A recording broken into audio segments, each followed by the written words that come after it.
temos uma quantidade menor de empresários, de executivos e de varejistas que conseguem enxergar essas mudanças, e a gente só enxerga isso com metodologia, com ciência, com dado. No feeling é muito difícil. Porque a inteligência de mercado é a que vai nos diminuir a probabilidade de errar. A gente precisa aumentar a probabilidade de sucesso. A partir do momento que você capta o dado, entende a audiência, sabe o que ela está e quais as missões de compra, você adequa as lojas para aquele comportamento do público do seu entorno.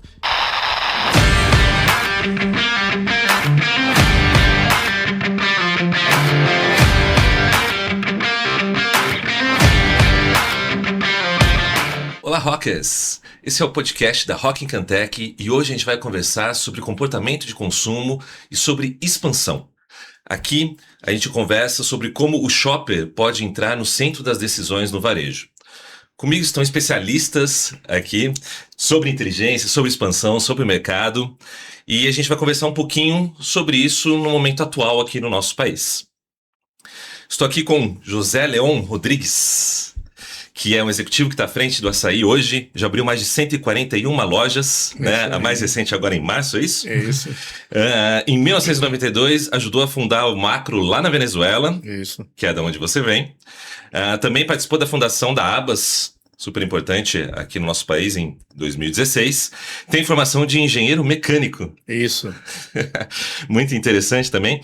E está à frente agora da área de expansão e de inteligência de mercado para novas lojas. Não sei, seja bem-vindo, Leon. Muito obrigado, Eduardo. Obrigado a todos. Obrigado pelo convite. Muito feliz aqui, Evandro, Gibotti, por estar compartilhando com vocês. Somos excelentes parceiros, esperemos que isso dure por muitos anos e que definitivamente nos possa ajudar a continuar crescendo neste mercado bastante desafiador, num continente chamado Brasil. Exato. Que nos dá cada dia mais a oportunidade de poder continuar crescendo, aprendendo, nos motivando a poder participar de um mercado em mudança constante e que é uma faculdade, porque realmente se você enxerga todo o que é de México até Argentina, não tem um país que tenha uma cultura de varejo tão grande e tão formada quanto o Brasil. Verdade. Muito diversa em todos os aspectos. São 5 países dentro de um país, são todos os formatos de varejo do mundo colocados aqui dentro e a gente tentando participar e tomar um pouco mais do mercado cada dia da maneira melhor possível, atendendo o cliente e agora, obviamente, se ajustando cada vez mais essas mudanças que têm tido uma velocidade nos últimos tempos de maneira impressionante. Sim. A gente cada dia se encontra e se depara com algo novo e se a gente não pensa, outro pensa pela gente. Esse é o ponto. Bom, comigo aqui também está o Dr. Fernando Gibotti, que se participa das nossas conversas, à frente da curadoria também da Escola Cantec, na qual esse é um conteúdo. O Dr. Fernando Gibotti é um dos maiores especialistas em comportamento de consumo do país.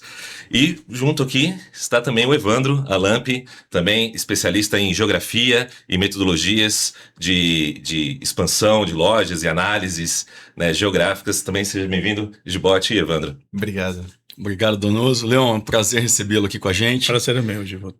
A gente sempre te viu como um dos maiores profissionais de expansão de mercado do Brasil. Muito obrigado. E você poder ceder o seu tempo junto com o seu time para poder nos ajudar a gerar conteúdo, abrir, né, a cabeça de quem nos assiste com relação à expansão no nosso país é muito importante, é muito rico, né? Eu acho que esse é um dos papéis que a gente tem que fazer dentro da nossa vida profissional. Isso. De expandir os nossos negócios, de fazer com que os nossos negócios prosperem, mas também poder dividir um pouco aquilo que Deus nos deu, que o universo nos concedeu de experiência, de inteligência. Muito obrigado.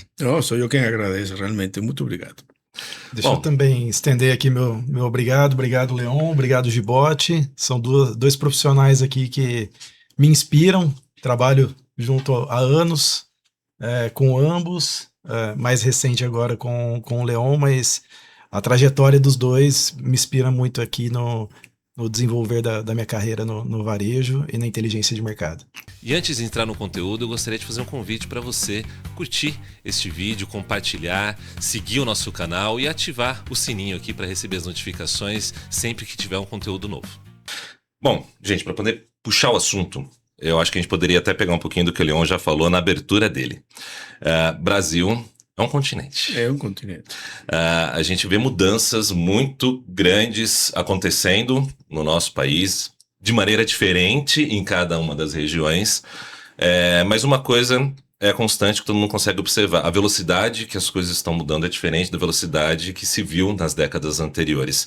Eu queria começar a puxar um pouquinho sobre isso. Como essa mudança está impactando decisões hoje no varejo, pensando um pouco no tema de hoje, que é localização de lojas, expansão, aberturas de mercado. Leon, quer dar uma puxadinha para a gente começar? Bem. Eu vou falar, mas aí o especialista aqui em inteligência de mercado e geográfico, Evandro, vai me ajudar. Gente, é assim. Há 5 anos, quando eu cheguei no Assaí, obviamente o desafio era manter aquele modelo, aquela proposta de valor em condição de sucesso que estava mais que demonstrado. Uhum. Obviamente, a gente foi participando de um modelo que evoluiu de imediato. A gente colocou os serviços de perecíveis, colocamos açougue, colocamos toda a parte de padaria, cafeteria com uma nova proposta de valor que aumentasse um pouco mais o serviço para o cliente e trouxesse um cliente com maior frequência para a nossa loja, que obviamente foi evoluindo com natureza e em paralelo, à medida que a gente entrou em cidades que pudiesen ter uma maior participação da classe AB, do cliente consumidor final. Uhum. Em paralelo também, a gente, quando fez a aquisição dos hipermercados extra, já pela localização ajudou por completo para poder completar esse ciclo de participação de um cliente com maior decisão de compra como consumidor final. Aquilo nos trouxe uma motivação para continuarmos evoluindo e evoluir em função da mudança. Só que em paralelo não só nós criamos a mudança, o mercado criou a mudança. E essa mistura está nos levando cada dia mais a continuarmos com uma velocidade de ajuste a essa mudança do consumo. E essa situação particular nos desafia cada dia, na medida em que a gente continua cuidando de todas as nossas lojas, a gente continua pensando como crescer. Uhum. E crescer não necessariamente é abrir lojas novas. A gente precisa crescer. A gente precisa aumentar nossa venda e nossa rentabilidade, o número de clientes que todos os dias olham para Assaí como uma opção de compra ou a sua melhor opção de compra. E essa participação não necessariamente está hoje determinada por lojas novas. Aí novos formatos, novos serviços, novas maneiras de poder encantar ao cliente é uma nova maneira de poder crescer dentro do que já temos, o que chamamos de suar nossos ativos. Então, em particular, essa mudança de consumo que ultimamente tem sido muito clara para nós, nos obriga a pensarmos em ter marca própria, nos obriga a pensarmos em ter uns produtos in-out, que são produtos que pudiesen ter uma oportunidade de compra e aquela única oportunidade em aquele momento nos obriga a pensar em darmos serviços como uma nova farmácia, que já inauguramos a primeira lá recentemente na loja da Anhanguera, e nos obriga a pensar, será que a gente já tem que ter então também imposto de combustível? Será que a gente tem que ter outras vias de crescimento que nos permita? E obviamente não teríamos como esquecer o e-commerce. A parte digital é uma realidade. Teve um ciclo durante a pandemia muito expansivo, que todo mundo achou que o novo normal era unicamente e-commerce e a gente iria esquecer a loja física. Posterior a isso, já em 2023 ficou demonstrado que não era isso, que definitivamente aquilo passou e que a loja física se mantém, que continua sendo um pilar estratégico determinante para a evolução do varejo. E em função disso, a gente continuou aumentando o número de lojas, como você muito bem colocou, já dentro de Assaí, em 5 anos já inaugurei 141, mas esse processo, obviamente, não vai ter a mesma velocidade nos próximos anos. Agora é muito mais especificar o ponto onde a gente vai, que a quantidade de pontos. Como a gente especificamente trabalha para conseguirmos aquele ponto, Evandro, que a gente precisa para trabalhar e negociar aquilo da melhor forma, obter a viabilidade financeira, pensar nos próximos 40 anos que essa loja deveria estar lá para poder atender a zona primária, secundária e terciária e considerar aquele negócio como qualidade e não necessariamente como quantidade. Então, é um desafio muito grande, que definitivamente a gente tem. A gente tem que fazer um exercício de paciência, porque vemos acostumados. A gente se acostumou a abrir muita loja. A gente abriu em 21, 28 lojas, em 22, 60, em 23, 27, em 24, 15, em 25, 10. Este ano vamos para 5. Então, você entende claramente que é um processo de depurar. E a gente, para isso, conta com vocês, a parceria com vocês é determinante porque a inteligência de mercado é a que vai nos diminuir a probabilidade de errar. A gente precisa aumentar a probabilidade de sucesso. E essa probabilidade de sucesso, ela vem muito atrelada a como a gente mistura a parte imobiliária, primeiro, para poder entender aquela região, a gente entende que aquela região tem um potencial, o feeling é determinante pela experiência para poder ver, mas aí particularmente entende que aquela avenida poderia ser, que aquele sentido da avenida poderia ser o melhor para poder atender o cliente na sua jornada diária, no seu cotidiano, no seu momento de compra.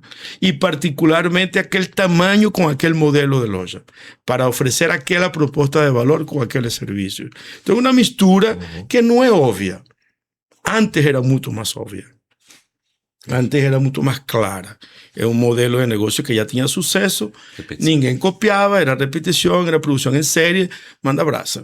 Hoje em dia, não, espera um pouco. Precisamos a Rock Encantei para estudar, porque senão a gente vai botar lá muitos milhões e não necessariamente temos certeza do sucesso. Esse é o ponto. Aqui tem um ponto importantíssimo, né, da regionalidade, de entender perfeitamente cada região do Brasil, dada a dimensão.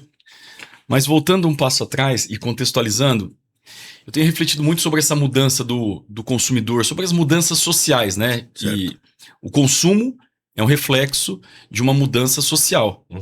E o que a gente tem que ter muito claro na nossa mente para entender essa velocidade? Se nós pegarmos 25, 30 anos atrás, a população em geral, ela recebia informação dos grandes veículos, que faziam lá uma seleção, uma curadoria e colocavam essas informações de uma forma estruturada, né, em revistas, jornais, em programas de TV, de rádio. E, obviamente, nós somos sempre influenciados por aquilo que a gente escuta, por aquilo que a gente vê. Qual foi a evolução disso? Uma abertura significativa da capacidade de receber informações. Certo. Isso veio com as mídias sociais. Certo. Então as mídias sociais abriram a oportunidade de democratizar a informação. Porque qualquer um de nós, qualquer pessoa, pode pegar um microfone, pode pegar um celular, gravar um conteúdo, gravar um vídeo e soltar isso como uma informação, seja ela relevante ou não para a sociedade. Mas nesse momento, né, das mídias sociais, a gente teve uma enxurrada gigantesca de conteúdo. E aí a gente teve um segundo problema, que as pessoas passaram a não compreender o que é bom, o que é ruim, o que é verdade, o que não é verdade. Surge um tema novo, que são fake news, né, que traz com essa onda de enxurrada de informações. Mas pouca gente está vendo que nós estamos numa outra transição. E qual transição é essa? A IA. Porque hoje a IA ela consegue organizar essas informações todas dentro de um contexto e consegue dar uma mensagem mais direcionada para as pessoas. Então olha que interessante. Por que cada vez mais a sociedade se transforma com maior velocidade? Primeiro porque antes ela tinha informações escassas e que ela processava de uma forma mais lenta. Numa segunda onda, muita informação com uma capacidade reduzida de processamento, de compreensão daquela informação. Mas isso já acelerou a mudança. E agora, essa mudança ela vai ser cada vez mais rápida, porque a IA ela consegue sintetizar essas informações e consegue direcionar o pensamento de uma pessoa. E aqui eu digo, olha que interessante, hoje muitas pessoas usam IA para poder decidir qual produto comprar. Sim. Fazer lista de compras. Usam. Gente, eu tô falando de uma transformação de 2 anos para cá. Isso, é muito rápido. 2, 3 anos antes, quando a gente fosse comprar, vamos sair um pouco até do varejo alimentar, imagine que nós fôssemos comprar um carro. O que nós tínhamos disponível de... Como que a gente comprava um carro? Nós íamos nas concessionárias, olhávamos o carro, fazíamos o test drive. Qual que foi a evolução disso? Pelo YouTube, muitos especialistas acabam fazendo reviews desses carros. Então eles mostram o carro, mostram o interior, mostram o motor, andam no carro e dão uma avaliação final. Isso. Só que ainda eu tinha que assistir 10, 15, 20 vídeos e depois comparar e decidir. Hoje, a IA faz esse trabalho. Então eu vou lá numa ferramenta de IA genérica, né, das generativas aí da vida, e eu coloco que eu quero comprar um carro, que eu quero... E para mim, os critérios de escolha mais importantes são economia, autonomia, conforto, segurança e preço, por exemplo. Ele consegue fazer uma avaliação muito objetiva do que tem disponível e nos fala, olha, a melhor opção para você é essa. Então a gente tem que compreender que quanto mais rápido a gente consegue processar as informações, mais rápido serão as mudanças sociais e de comportamento de consumo. E, portanto, nós temos que ser mais rápidos na adequação da estratégia de expansão dos nossos negócios. E aí, Leon, só para encerrar minha fala aqui, eu acho muito inteligente a tua colocação de que crescer não é apenas abrindo novas lojas, mas é o maior ativo que hoje o varejo tem nas suas mãos é a sua audiência, é o cliente que está dentro da loja, é o cliente que está dentro do app. Poder expandir produtos e serviços para essa audiência e gerar novas fontes de receita e talvez até receitas com maior possibilidade de EBITDA, de retorno para o varejista é fundamental. Abrir loja é uma das oportunidades que o varejo tem que avaliar. Deixa eu tentar fazer uma conexão aqui, que eu acho que o Leon falou uma coisa que você falou de uma outra forma, mas ambos falaram de jornadas. Exato. Né? Jornadas de compra, jornadas de decisão. O Leon falou uma coisa que eu até anotei aqui que eu achei bem interessante. Poxa, será que a gente vai continuar farma, agora posto de gasolina, e-commerce, tudo isso você está falando de participar da jornada desse cliente. Claro que né? sim. Ou seja, está mais presente na vida dele. Isso. Aí, Evandro, eu queria jogar a bola para você agora em cima disso. Que o Leon mesmo falou, especialista aqui em inteligência de mercado, eu vou apontar para você. Como que a gente consegue entender essa jornada olhando dados? Então, por exemplo, como eu consigo olhar uma região e falar assim, olha, essa região, as pessoas que vivem aqui têm jornadas nesse sentido? Perfeito. Antes eu vou fazer um resgate um pouco histórico da fala do Leon, que a expansão antes era muito pautada nas franjas das cidades, né? Então vocês começaram com lojas em vias arteriais, Certo. de acesso fácil para a loja de vocês e como um ponto de chegada das pessoas ali, não como um ponto de passagem. E ao longo dos anos o Assaí mudou um pouco a estratégia, principalmente pela aquisição ali do Extra, estar mais próximo dos clientes. Perfeito. E agora na mão dos clientes na parte do app, né? Então eu vejo que, resgatando também o nosso podcast que nós fizemos sobre inteligência de mercado, nós falamos muito de ter o dado, o contexto e a ação. Então a partir do momento que você capta o dado, entende a audiência, sabe o que ela está e quais as missões de compra, você adequa as lojas para aquele comportamento do público do seu entorno.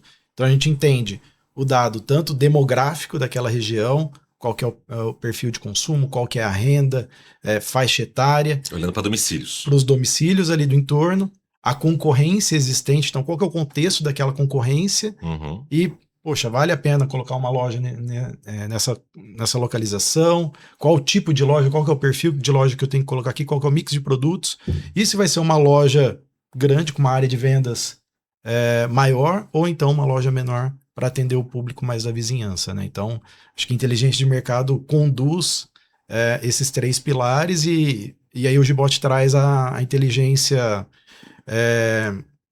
geográfica, né, trazendo a inteligência artificial no contexto geográfico, como dar essa ação, como ser mais rápido na tomada de decisão, né? Então, a gente passa por todos os 3 pilares da inteligência de mercado. Tem um ponto aqui que é muito importante do contexto histórico.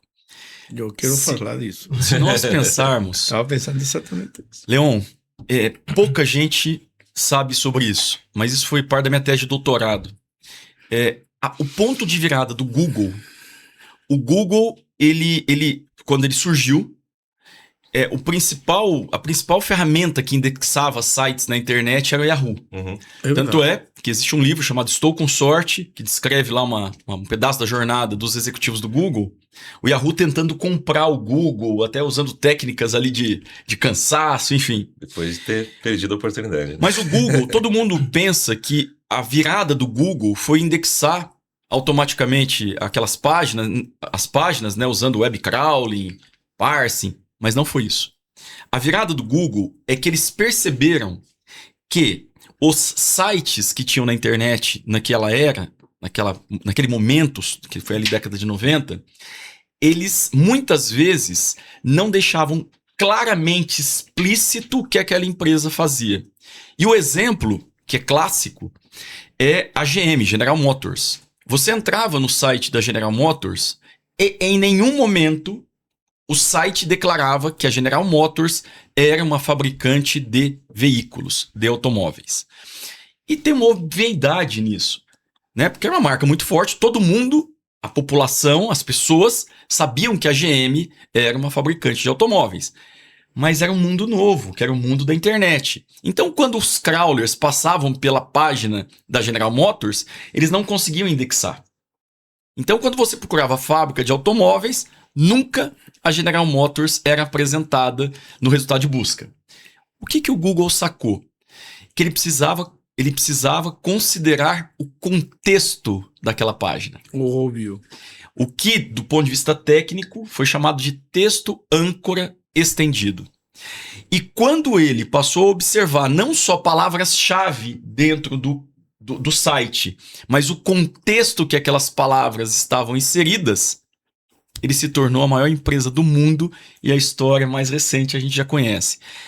O que nós precisamos ter, então, trazendo essa analogia para o varejo, é que o que mais importa hoje é o contexto. E esse contexto está relacionado a como a sociedade brasileira está se redefinindo, com famílias menores, mais nucleares, menos filhos, mais pets, a região geográfica que ele mora, com renda, densidade demográfica e, essencialmente, o estilo e o momento de vida. A partir do momento que nós conseguimos considerar o contexto dentro das análises que a gente faz de expansão ou readequação de loja, de mix, a gente consegue ser muito mais assertivo, consegue levar o produto certo para aquela regionalidade e isso indiscutivelmente vai ser um fator preponderantemente decisivo para o futuro do varejo dentro do Brasil. Contexto regional. Perfeito. Permíteme, Eduardo, eu queria só construir um pouquinho mais sobre as excelentes colocações, tanto de Gibotti como de Evandro. E quero começar com a de Gibotti. Gibotti falou muito claro como no passado as pessoas começaram a ser bombardeadas por novos modelos, ok? E a gente começou a experimentar novos modelos. A gente começou a entrar no e-commerce, começou a comprar, começou a ver como funcionava, etc. E nosso cotidiano, nossa vida continuava em paralelo. E Evandro colocou o histórico do passado, onde a gente escolhia principalmente um local para montar uma loja nas aforas da cidade, não no centro, procurando que o cliente fosse até a loja.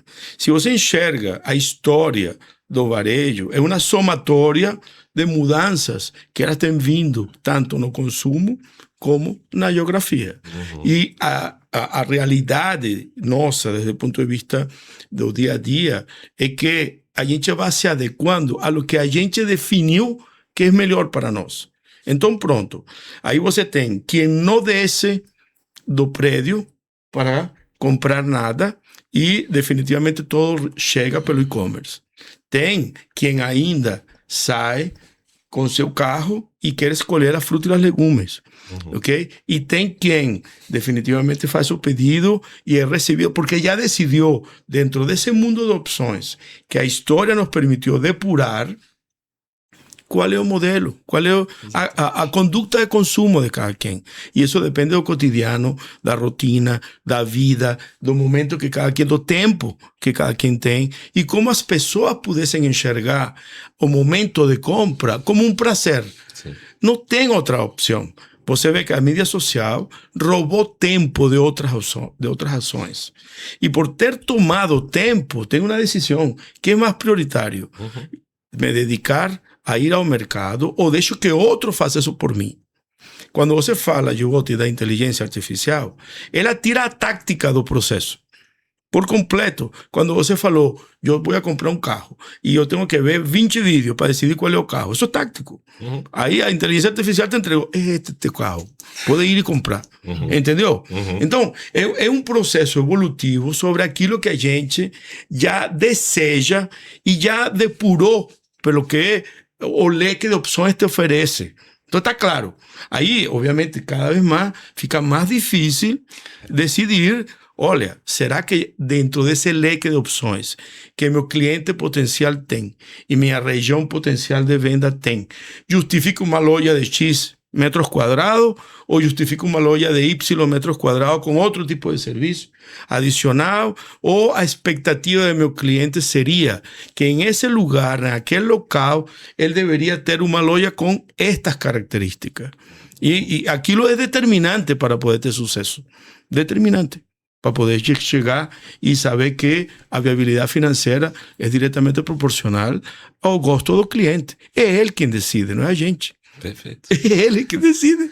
Exatamente. Escutando o que o Leon está falando, fica claro para mim o quanto ficou mais difícil fazer esse trabalho. Isso aí. Né? Tipo, ficou mais desafiador.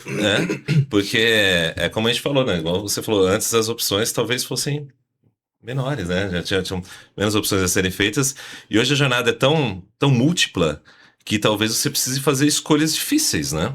Para entender qual que é o público, que cliente que eu me pretendo como varejo atender, porque eu não vou conseguir atender todo mundo. Né?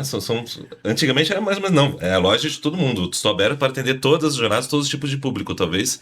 Estou falando alguma bobagem aqui, mas talvez a gente tenha que realmente Eduardo, definir onde que a gente está. É que é uma realidade. A multicanalidade é uma realidade. Os quatro que estamos aqui, todos aqui, muito provavelmente, se a gente começa a entrar um pouco mais de detalhe, cada um compra de forma diferente ou compra de forma que coincidimos em diferentes canais. Então a gente, vai diretamente, desce no prédio, no elevador e vai na lojinha que está no prédio, o outro definitivamente em outro momento vai e escolhe, só compra pão, presunto e queijo no supermercado e o demais lo compra por internet, ou definitivamente decidiu comprar os produtos de limpeza por internet e só compra os produtos de alimentos no atacarejo. Não sei, cada quem tem uma metodologia que vai atrelada à sua rotina, à sua necessidade, à sua família, ao volume, ao tempo, inclusive a passagem do carro quando vai para o trabalho. Sim. Ou vai buscar o filho no colégio. É uma realidade, gente, é a vida. É a vida. Então, esse desafio nos coloca a obrigatoriedade de estudar muito mais. Temos que estudar muito mais, precisamos dados, precisamos ciência de consumo, precisamos entender tendência. O que hoje é uma realidade, daqui a 5 anos não vai ser uma realidade. Então, quando eu te falo de risco, é que a gente pode colocar hoje 14 espaços de porta-pallet para arroz e feijão, e dentro de 5 anos talvez só vamos precisar 5. Porque realmente o pessoal está consumindo menos produtos básicos. Perfeito. Entendeu? Talvez vamos ter que aumentar muito mais as proteínas. Talvez o açougue vai ter que ser o dobro do que é hoje. Talvez o número de ilhas de congelado vai ter que ser o triplo para poder colocar produtos processados, comidas prontas, muito mais proteína, diferente a lo que hoje temos, que para nós pudesse ser uma realidade. Então, uma frase que eu gostaria de deixar clara aqui, gostaria de enfatizar para todo mundo, é a velocidade com que a gente se ajusta a essa evolução do consumo. Isso. A gente precisa cuidar de não ficar atrás. Se a gente não evolui, a gente vai ficar atrás. Então, a gente precisa evoluir junto com nossos clientes. A gente precisa se sentir cliente igualmente para saber o que eles estão esperando da gente. Entendeu? Sempre se colocar no lugar deles, buscar a forma de poder atendê-los da melhor forma possível. Mas não é o básico que antes se fazia. É a consulta, a pergunta, ir um pouco mais além do que parecia ser básico. O cliente sempre tinha a razão. O cliente definitivamente... Já hoje o cliente tem muita opção. Tem poder. Tem poder. Exatamente. Leon, nós estamos terminando um livro, ele tem um título até bem sugestivo, que é Davi e Golias, a batalha invisível pelo consumo no Brasil.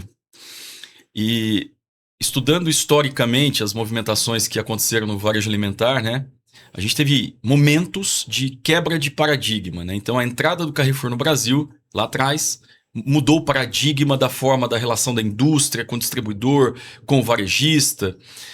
E eu entendo claramente que o Brasil está passando agora por uma nova quebra de paradigma. E eu tenho falado isso publicamente, né, nas oportunidades que a gente tem de podcast, palestras, entre outros, nas reuniões com os clientes. E muitos clientes ficam apavorados, falam, nossa, Gibotti, você está falando de tanta transformação, o que vai acontecer comigo, né? Porque a gente tem medo daquilo que é novo, diferente. Mas quando a gente analisa historicamente, eu gosto muito de partir de dados, né, ou de fatos que já ocorreram para tentar entender o que pode acontecer.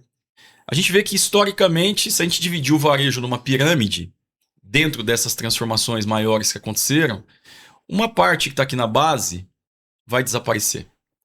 A gente viu, infelizmente, nos últimos 2, 3 anos, várias redes de varejo alimentar brasileiro sumindo, né, fechando suas portas.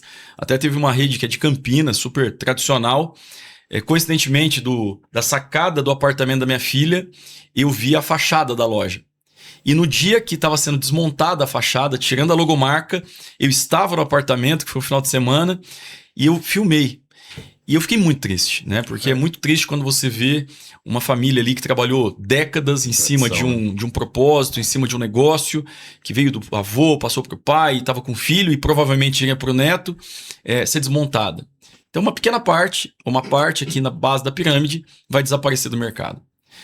A grande maioria se adapta, né, aos trancos e barrancos, com mais dificuldade, passando momentos de muita dor, mas no final se adaptam. E lá na pontinha da pirâmide nós temos uma quantidade menor de empresários, de executivos e de varejistas que conseguem enxergar essas mudanças, e a gente só enxerga isso com metodologia, com ciência, com dado. No feeling é muito difícil. É muito difícil. Ou fica atrasado. Ou fica atrasado. Mas quem enxerga antes e que está lá no topo vai surfar as ondas. Por isso que a gente vê que muitas empresas, quando vem grandes mudanças sociais, Covid foi uma mudança, né, o impacto que a gente sofreu, algumas empresas desapareceram e outras prosperaram. Então eu vejo muito que, eu concordo muito com a tua visão de que a gente tem que se adiantar, colocar... Todos nós sabemos o esforço que é a operação do varejo no Brasil, né? E o quanto consome de energia abrir todos os dias pela manhã uma loja e fechar no final da noite, principalmente fechando essa loja com lucro, né? Em épocas de margens tão apertadas. Mas a gente não pode esquecer que a gente tem que olhar para o futuro, tem que olhar para as estratégias em cima dessa mudança comportamental, social, até porque muitas das alternativas que vão surgir para a gente vencer, elas requerem tempo para serem estruturadas, né? Então não dá para eu enxergar agora e daqui um mês eu estar executando. Eu preciso de às vezes 1, 2, 3 anos para executar uma mudança estrutural que vai atender essa demanda dentro dessa transformação. Então a grande sacada é velocidade, né? A gente sabe que quanto mais rápido o mundo se transforma, mais rápido a gente precisa se adequar a ele. Ou mais rápido a gente precisa estar à frente dessas alterações. Eu acho que essa é a grande sacada. Só um segundo, Evandro. Ô, Gibotti, só para te comentar rapidinho, nesse processo que obviamente é extremamente doloroso, o fechamento, como você coloca muito bem graficamente a base da pirâmide, tem uma coisa que eu gostaria de deixar claro, não? Indistintamente que aqui A gente está falando do futuro, estamos falando de inovação, de dados, de maneira como a gente enxerga as mudanças. Tem algo que no varejo é determinante. O básico tem que ser muito bem feito. Nós, como clientes, esperamos chegar numa loja limpa, numa loja bem precificada, uma loja muito bem abastecida, uma loja iluminada, uma loja com um ambiente agradável, porque eu vou comprar alimentos, uma loja com um estacionamento limpo, com carrinho decente, com as coisas que minimamente eu vou ter como expectativa que decidi sair de minha casa. Indistintamente que eu goste de e-commerce, indistintamente que eu esteja pensando em qualquer outra coisa, se eu decidir sair a comprar e ir ao supermercado, o básico eu espero encontrá-lo bem. Então, isso é bem importante, Sim. porque pareciera que o varejo... Não, ele não mudou. O básico da loja física precisa. A banca de frutas e legumes tem que estar impecável, a fruta e legume tem que estar fresca, não pode ter fruta podre lá, tem que ter tudo bem trabalhado. Indistintamente que eu esteja sonhando com atender cliente em e-commerce e todo o demais, não importa. O básico físico tem que estar perfeito. Eu não podia perder... O que a gente chama de índice de sacrifício, né, Evandro? O benefício, né? O Então, benefício. Quantos benefícios você está dando para o seu cliente para ele comprar na sua loja, né? Isso aí. Quão benéfica é a sua loja. Mas eu queria ainda puxar um gancho aqui sobre uma preocupação que a gente tem muito sobre canibalização, né? A gente fala muito de canibalização, principalmente por essa expansão muito acelerada nos últimos anos. Eu acho que alguns temas que a gente aborda sempre na preocupação de análise de novos pontos é o quanto que isso vai canibalizar as lojas existentes, né? Conta um pouquinho pra gente, Leon, qual que é o processo hoje que vocês fazem? Evandro, melhor que ninguém, você sabe muito bem que quando nós fazemos o trabalho junto e a gente estima qual poderia ser o potencial de um ponto que a gente está estudando, hoje já é muito difícil não ter canibalização, certo? A decisão é assim: eu canibalizo para mim ou deixo que me canibalize o concorrente? Só isso, certo? E dentro de uma análise bem conservadora, considerando sempre que o dinheiro é nosso, não o dinheiro não é da empresa, senão a gente trabalha como se o dinheiro fosse nosso. Então, esse potencial de venda, considerado em seu momento, que tem a loja física isolada, é diminuído o valor que vai canibalizar, para considerar que realmente o negócio como um todo, em realidade, vai usufruir de um aumento de venda que não é a venda daquela unidade, é a venda daquela unidade subtraindo o que ela está canibalizando. Se ainda assim, sendo castigado o modelo financeiro, tem viabilidade financeira, é melhor canibalizar para mim. Exato. E fazer acontecer, porque afinal vou a crescer, não vou a diminuir valor na minha empresa, porque não vou a castigar o resultado dela, não vou a castigar nem o retorno sobre o investimento, não vou a castigar o EBITDA, nada, porque finalmente a somatória algébrica de todo esse trabalho me vai dar um resultado positivo. Então, essa decisão de canibalização, ela precisa, é determinante, indispensável, a gente quer fazer número, fazer cálculo. Não tem outra maneira, entendeu? E, obviamente, tem uma parte que é colegiada. A gente precisa compartilhar junto lá na empresa, com operações, com marketing, com presidência, com todo mundo. A gente tem que saber se definitivamente, ainda assim, desde o ponto de vista estratégico, embora os números falam isso, será? Então vamos a colocar o dinheiro, vamos fazer, vamos a considerar o negócio viável, finalmente vamos a construir essa loja, vamos a fazer aquilo. Não é simplesmente um raio de uma determinada loja, né? Não. Então é super importante isso. O varejista ter em mente que não é somente um raio. Ah, não abro lojas num raio de 3, 5 quilômetros da minha loja. A gente precisa ter essa análise mais profunda sobre qual vai ser o impacto nas lojas existentes, porque às vezes está saindo do bolso da direita para o bolso da esquerda do próprio Pode ir varejista. para o concorrente, né? E não vai para o concorrente. Exato. E depende muito também, realmente, cada caso é um caso. Mas, quando a gente faz os estudos da geolocalização e a gente trabalha as barreiras físicas naturais, aí você tem a rodovia dos Bandeirantes no meio. Aí não tem ponte de um lado para outro em 5 quilômetros. Aí tem uma loja aqui, tem outra loja aqui. Será que vai canibalizar ou só vai ajudar? É algo que a gente precisa estudar. E isso vem muito atrelado ao momento e à rotina do cliente. E tem casos e casos. Lo que pudesse ser uma loja que vai canibalizar dentro de uma cidade que está a 150 quilômetros, que tem o costume de ir a comprar aquela, é uma coisa. Quando você está falando de uma região como a cidade de São Paulo e coloca uma loja a 2,5 km, 3 km da outra, tem que saber se especificamente para o cliente é uma realidade que já ele não iria à loja que a gente está imaginando que vai abrir, ou ele já não iria à loja que já está aberto. Por quê? Porque tem tráfego, porque tem muito um retorno gigante que tem que fazer, tem barreira, tem perda de tempo, etc. Então eu falei, olha assim, vamos colocar a loja. Perfeito. Então, cada caso é um caso, né? Canibalização é um tema. Legal. Esbote, a gente está chegando no final aqui do nosso tempo, e eu queria voltar para uma fala que foi no começo, que eu acho que talvez seja uma das mais importantes. Que no final a gente fala um pouquinho o que você espera daqui para frente e tal, mas ficou na minha cabeça o seguinte, que o Leon falou uma coisa que me pegou. O crescimento não necessariamente está ligado à abertura de novas empresas.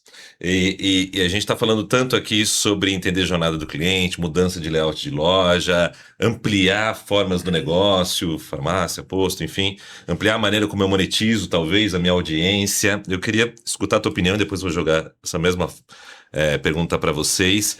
Crescimento do varejo nos próximos anos.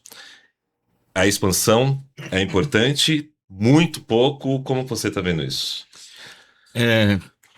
Expansão é um termo genérico, né? A gente tem que expandir. Mas como expandir, que eu acho que é a grande sacada e a grande pergunta que a gente tem que fazer. O que a gente tem que pensar é que dentro dos movimentos sociais que o Brasil está mergulhado, né? Transformação demográfica, mudança de comportamento de consumo, tudo o que aconteceu do ponto de vista social nesses últimos 2, 3 anos está levando o Brasil para uma queda irreversível de volume. A gente envelhece a população, a gente começa a ter uma TGCA, que é uma taxa geométrica de crescimento anual, negativa a partir de 2030. A gente sabe que existem 2 bases de dados aí que o Brasil utiliza, mas a gente confia numa que já é mais antiga e que a gente veio corrigindo ao longo dos anos, que mostra que o Brasil em 2030 ele entra num platô de estagnação populacional, então a gente perde demanda natural de crescimento. Então, com tudo isso, o caminho que a gente vê é um caminho de volume retraído nos próximos anos. Então, para onde deve ser a expansão?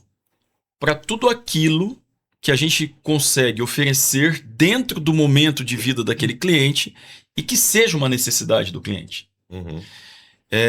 Eu tenho refletido muito sobre um tema que eu tenho chamado de economia da adequação. O que a gente tem percebido é que as pessoas cada vez mais elas querem, mais do que aceitar padrões que alguém estabeleceu anos atrás, adequar o que tem disponível para a sua necessidade. Um exemplo básico, os jovens, de uma forma geral, não querem ter mais carros. Eles querem usar. E é interessante porque é um conjunto de coisas que acontecem. Primeiro, que ter um carro dá trabalho. Eu tenho que comprar esse carro, eu tenho que... Um custo elevado, eu preciso estacionar esse carro, eu preciso limpar esse carro, eu preciso dar manutenção nesse carro. E esse é um tempo que a gente percebe que cada vez mais as pessoas querem se dedicar menos para isso. Então é muito mais... Aí surgem os aplicativos. É muito mais fácil eu tocar lá no aplicativo, como eu fiz hoje de manhã para vir para cá, o carro estaciona na porta do local que você está. Previamente você define se você quer falar com o motorista, se você quer ar-condicionado ligado ou não, se você quer rádio ou não. Olha que interessante, você entra no carro, teoricamente, se for um bom nível de serviço, já configurado para a tua necessidade. Quando você chega no ponto de final, você não precisa nem pagar mais, porque já está atrelado ao seu cartão de crédito, você simplesmente abre a porta, se despede, agradece daquele motorista, que provavelmente você nunca mais vai ver na sua vida, e você terminou a utilização daquele veículo. Não tem mais preocupação. Então a economia da adequação, ela mostra muito que cada vez mais as pessoas vão buscar aquilo que é adequado para a sua existência, e os padrões sociais que determinavam a moda, eles estão sendo cada vez mais questionados. Então expansão para mim, Donoso, é a gente pegar esse cliente que está dentro da loja, esse cliente que está dentro do app, compreender claramente quais são as necessidades e a partir daí, numa visão de ecossistema, e essa visão ela é diferente, né? Nós ainda estamos muito atrelados a uma visão segmentada das ofertas dentro desses centros. Eu quero fazer um parênteses aqui. Qual que é o modelo tradicional do Brasil hoje? Eu faço um grande prédio, uma grande loja, um determinado espaço que é o maior, eu deixo reservado para as necessidades do varejo, né, para as gôndolas, para as câmaras frias e assim vai. E uma outra área eu divido em cubículos, né, em quadradinhos com áreas menores, e eu loco esse espaço para um pet shop, para uma farmácia, para uma lavanderia, entre outros. A visão de ecossistema é aproveitando que eu tenho clientes dentro da loja, aproveitando que eu tenho audiência desses clientes, que eu posso falar com esses clientes por app, entre outros, eu coloco todo esse conglomerado de ofertas dentro do mesmo lugar de forma mais fluida. Eu saio de um modelo de locação de espaço, simplesmente, para um modelo de compartilhamento de audiência e de clientes. E aqui tem uma lógica importante. Se eu consigo compreender essa lógica, a expansão ela não precisa mais ser só territorial. Ela pode ser dentro dos meus 10, 15, 20 milhões de clientes que estão cotidianamente comigo e que já confiam em mim e que eu tenho poder de influenciar. Eu uso isso para poder ofertar muito mais produtos e serviços do que hoje eu oferto. É o que a gente chama de gôndola estendida. E eu finalizo aqui dizendo o seguinte. Eu vi uma frase muito marcante, Leon, em uma feira que eu participei recentemente, de uma das grandes plataformas de mercado, né, plataformas de compra, dizendo assim: compre comigo, compre supermercado onde você já compra de tudo. Certo. Compre supermercado onde você já compra de tudo. O que eu tenho defendido fortemente no varejo é porque nós somos parceiros do varejo. Compre de tudo aonde você já compra supermercado. É exatamente o oposto disso. Porque quando um cliente ele decidiu que a melhor opção dele é, por exemplo, o açaí, ele confia no açaí. Exato. Então, de posse dessa confiança, de posse dessa audiência, o açaí pode oferecer para essa pessoa de tudo o que ela necessita. Mas para que isso ocorra de forma fluida, a cabeça tem que ser ecossistema. Eu não preciso mais ser o dono de todas as operações. Eu preciso participar de todas as operações. A palavra ecossistema é perfeita, Gibotti.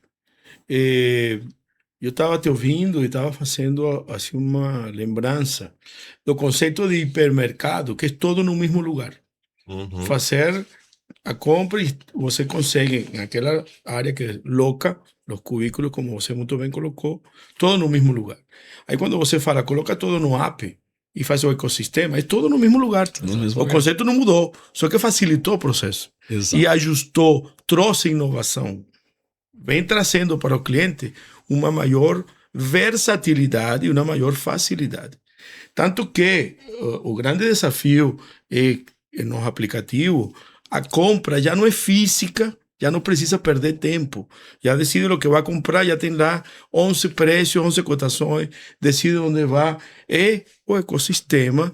Se você faz isso particularmente para o aplicativo da empresa, você consegue colocar todos os serviços dentro do aplicativo. O cliente já tem confiança na marca, com certeza vai poder ter maior probabilidade de também comprar aquilo adicional que você esteja oferecendo.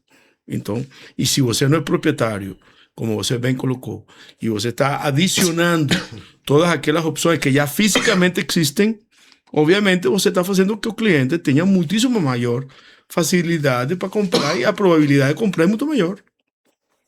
Perfeito. É uma realidade. Exatamente Totalmente de isso. acordo contigo. E se nós olhássemos há 5, 10 anos atrás, quais as categorias que se inseriram dentro da carteira de compras do cliente, né?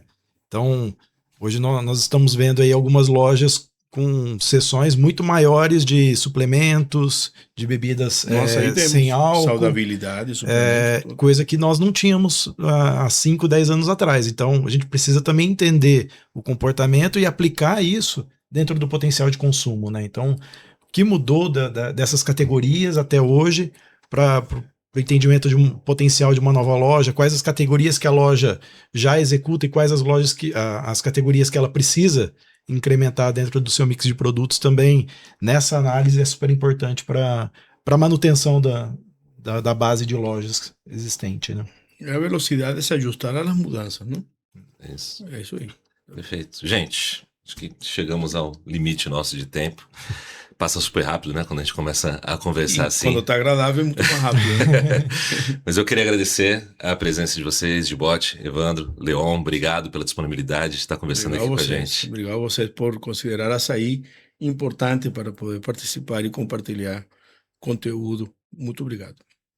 Eu agradeço também você que nos escutou até aqui e que entende que é a partir do conhecimento, né? A gente falou muito isso sobre aprender, estar sempre aberto para aprender, que o varejo brasileiro vai conseguir chegar lá e continuar evoluindo com força. Muito obrigado. Obrigado.